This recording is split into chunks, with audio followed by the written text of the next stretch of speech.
বন্ধুরা, আগামী ৭২ ঘন্টার মধ্যে আবহাওয়ার বিরাট বড় পরিবর্তন। দেশের বেশ কিছু এলাকায় আবারও কালবৈশাখী বজ্রসহ বৃষ্টিপাতের সতর্কতা রয়েছে। কিন্তু কোন কোন জেলায় বৃষ্টিপাতের সতর্কতা জানতে হলে ভিডিওটি সম্পূর্ণ দেখুন। ভালো লাগলে লাইক করুন, আর সবার আগে গুরুত্বপূর্ণ আবহাওয়ার খবর পেতে চ্যানেলটি সাবস্ক্রাইব করে পাশের বেল বাটনে ক্লিক করে রাখুন। আমরা প্রত্যেক গ্রাম অঞ্চলের আপডেট আপনাদেরকে দেখাবো, প্রত্যেক অঞ্চলে। দেখুন, এখানে গতকাল রাতেও এবং ভোর সকালেও মাঝারি থেকে ভারী বৃষ্টিপাত হতে দেখা গেছে। অবশ্যই আপনারা বৃষ্টিপাত পেয়েছেন কিনা আমাদেরকে জানাবেন। এখানে আগামী ৭২ ঘন্টার মধ্যে আবার বৃষ্টিপাতের সতর্কতা উঠে আসছে। এদিকে কোলাঘাট, কলকাতা, বারুইপুর, বসিরহাট, হাবড়া, চাকদা, শান্তিপুর, কৃষ্ণনগর, কাটুয়া, বর্ধমান, মেহেরপুর, তারপর এখানে বহরমপুর, এই সব এলাকায় বৃষ্টিপাত হলো অলরেডি। আপনারা জানাবেন বৃষ্টিপাত হলো কিনা। যশোর, চুয়াডাঙ্গা, মেহেরপুর, রাজবাড়ী, ফরিদপুর, গোপালগঞ্জের দিকে, খুলনা, বাগেরহাট, এই সব এলাকা জুড়ে বৃষ্টিপাত হলো অলরেডি। গতকাল রাতেও কিন্তু এখানে বৃষ্টিপাত হতে দেখা গেছে। শিবনগর, এখানে পাইগাছার দিকে, কালীগঞ্জ, টাকি এবং বসিরহাট, তালা, এই এলাকায় মংলা, রামপাল, বাগেরহাট, পিরোজপুর, জিয়ানগর থেকে শুরু করে মঠবাড়িয়া, নলছিটি, বাকেরগঞ্জ, নাজিরপুর এবং এখানে দেখুন উজিরপুর এবং আগেরদারা, এখানে বেশ কিছু এলাকায় বৃষ্টিপাত হতে দেখা গেছে এবং চট্টগ্রাম বিভাগের বেশ কিছু এলাকায় বৃষ্টিপাত দেখা গেছে। এবং আগামী 24 থেকে 48 ঘন্টার মধ্যে আবার বৃষ্টিপাতের সতর্কতা এবং পরবর্তী 72 ঘন্টার মধ্যে আরও বেশ কিছু এলাকায় কালবৈশাখী সহ প্রচণ্ড আকারে ঝড় বৃষ্টিপাতের সতর্কতা উঠে আসছে। তো সংক্ষিপ্ত আকারে আমরা দেখিয়ে দিচ্ছি। খুলনা বিভাগের বেশ কিছু এলাকা জুড়ে বৃষ্টিপাতের সতর্কতা রয়েছে। এরই মাঝে দেখুন আপনারা কালারুয়া এই অঞ্চল, গ্রাম অঞ্চল এবং চুকনগর এই অঞ্চল, ফুলতলা, তালা, পাইগাছা, এ হচ্ছে দেখুন খুলনা বিভাগের অঞ্চল। এখানে বৃষ্টিপাতের সম্ভাবনা রয়েছে।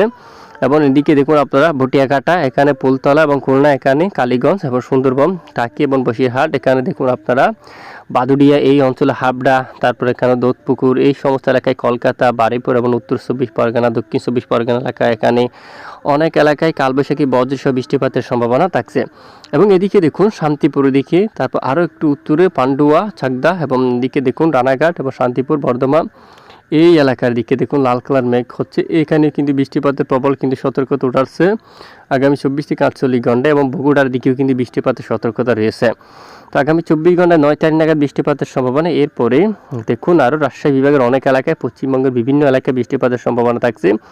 এই মুহূর্তে আবহাওয়ার মূলত তেমন তাপপ্রবাহ কিন্তু নেই, অনেকটাই ঠান্ডা পরিবেশ। দেশের বেশ কিছু এলাকায় তেমন গুমট গরমও নেই। আগামীকালও গরম থাকার সম্ভাবনা খুবই কম রয়েছে। দেশের বেশিরভাগ এলাকায় ঠান্ডা পরিবেশ।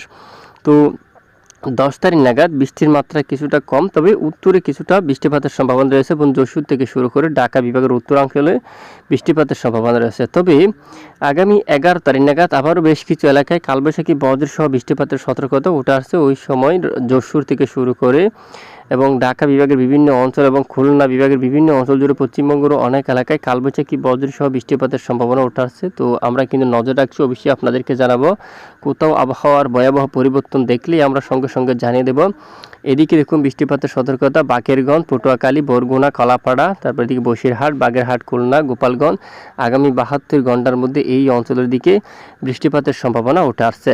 এবং বরিশাল বিভাগের এই অঞ্চলের দিকেও দেখুন, এখানে পটুয়াখালী, বাকেরগঞ্জ এবং তজুমুদ্দিন সরপেশন এই যে উপকূলীয় অঞ্চল, মেঘলা আকাশ, সাথে বৃষ্টিপাতের সম্ভাবনা দেখা যাচ্ছে। মূলত 72 ঘন্টার মধ্যে আবারও অনেক অঞ্চলে কালবৈশাখী বজ্রসহ বৃষ্টিপাতের সম্ভাবনা কিন্তু উঠে আসছে। তো তাই সাবধানতা অবলম্বন করবে। এদিকে কৃষ্ণনগরের দিকেও কিন্তু রয়েছে এবং শান্তিপুর, রানাঘাট, চাকদা এবং মহেশপুর, এখানে চুগাছা রয়েছে, দর্শনা, চুয়াডাঙ্গা, আলমডাঙ্গা এবং এদিকে দেখুন আপনারা বামুন্দি, মেহেরপুর, এই এলাকা জুড়ে কালবৈশাখী বজ্রসহ বৃষ্টিপাতের সতর্কতা উঠে আসছে।